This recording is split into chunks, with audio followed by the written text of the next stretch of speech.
Another day is story time na naman tayo mga ka-idol. So, kukwentuhan kita kung ano nga ba yung nangyari sa amin ngayong maghapon.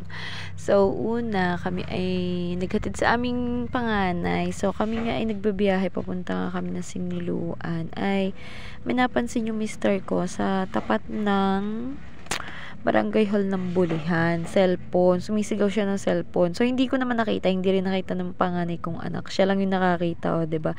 Ganun talaga pag mga malalaki ang mata, marami nakikita. Ay, joke lang. So, nakita niya. May mga nasa unahan naming tricycle. Ay, buti na nga lang at hindi nasagasaan yung buti na nga lang hindi nasagasaan yung yung cellphone. So, ay di ayun nga. Sabi nung asawa ko, kuha, cellphone daw. Ay di kinuha namin. Tapos ngayon, di kami ay may pupuntahan sa Siniluan. O, ay di kami ay nagpunta muna sa pupuntahan namin. Chinat ko na lang yung may-ari ng cellphone kasi tiningnan ko sa settings. Kung tiningnan ko siya kung kung meron siyang lock or pin, wala naman. So, di eto nakailam na nga ang inyong person kasi nga may nag-chat nga doon yung ate yata na paloadan daw yata yung si sir. Ay hindi ko naman kalala yun, no? Ay di, ngayon nga, chinat ko, sabi ko, nawala yung cellphone ng kapatid mo, ganyan, ay nasa akin, ganito, ganyan. Basta siya na lang yung mag-share sa inyo nun kung makakarating to kay, hello nga pala kay Ate Michelle de Rosas Fernandez, kasi nga, pinakalma ko nga yung Facebook, tinitingnan ko nga kung hinahanap ba yung cellphone. So, ay di, ayun nga, di nakapag-chatmate na ako, pero hindi ko naman siya ginamit ng mga nanghihingin sa kakilala ng mga ng mangungutang, mga ganon, 'di ba ganon? Pag may nakakapulot ng cellphone, mga idol. So, hindi naman ganon. So, ang intention ko lang ay binuksan ko yun para lang matrace namin kung sino ba yung may-ari. At ayun nga, nakita nga ng mister ko, nakakilala daw niya at din daw basta dyan lang daw ang bahay nun. So, edi tinignan namin yung mga gallery. Ay, buti na lang wala naman silang mga kagaya ng amin, mga medyo mga kalaswaan. Ay, charot! Hindi tayo ganun, mga idol. So, wala naman tayong nakita doon. So, nakita ko lang yung mga picture. Tapos, ayun nga, dinampot namin. Tapos, nakarating na ngayon ng Santa Cruz. Kasi nga, may nilakad nga kami na pagkakaperahan. Baka sakali lang naman. Di ba, alam nyo naman, tayong mga mahihirap kailangan natin magbaka sakali. Malay nyo naman, may grasya tayong makuha. Ay, sad to say, ay wala kaming nakuhang grasya dun sa aming nilakad. Pero may nagawa naman kaming kabutihan.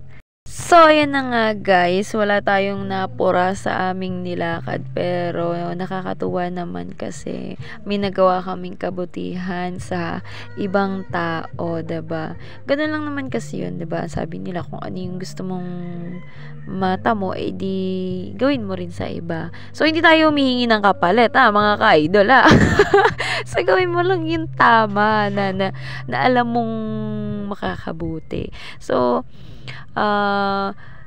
pagbalik namin galing ng Siniluan, sabi ng mister ko ay ihatid na nga lang daw namin kasi sabi ko naman dun sa may-ari nitong cellphone, dun sa anak yata yun, ay pakikuha na lang dito sa bahay namin sa Balitok, sa may gantong fishbowlan, mga ganon. Ngayon hindi na siya nagre-reply. Tapos di sabi ni mister ko, hatid na nga namin at alam daw naman niya. Nung una ayoko kasi sabi ko baka mamaya hindi naman niya alam yung bahay.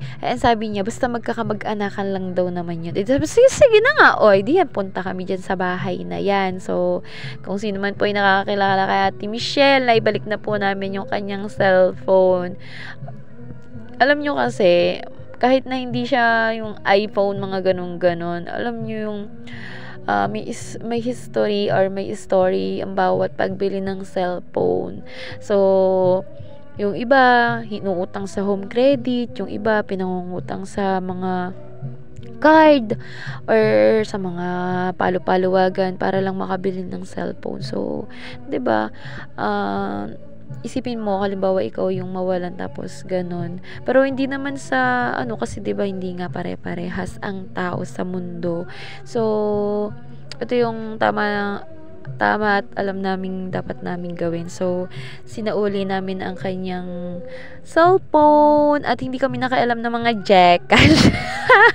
So, hindi kami nakialam. Pero, nagkutingting kami ng image lang. Sa image lang po kami nagpunta. Hindi po kami nakialam ng kung saan-saan pa man. So, sana po ay nakatulong po kami. Shinare ko lang yung video na to kasi nga wala akong may content. Kaya sabi ko dun sa mister ko, video mo naman ako for the content. Kasi alam nyo naman, hindi nga nakagawa ng mga content video ang inyong person kasi nga maraming mga pangyayari sa buhay na pinagkakabisihan. So, sa mga nanonood po ng aking video, salamat po sa mga sumusuporta at sa mga hindi ko pa po nabibisita ang inyong mga bahay ay magkakaroon din po ako ng oras para bisitahin ang inyong mga bahay. At maraming salamat po sa aking mga star sender nung aking birthday na hindi ko pa rin na-i-flex. Pagpasensyahan nyo na po.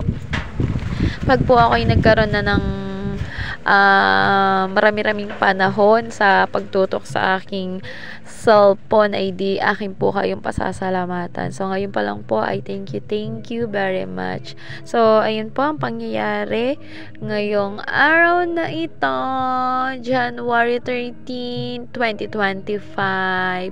Hindi man namin nakamit yung aming gustong makamit this day ay baka sa mga susunod na araw. So, ayun lang.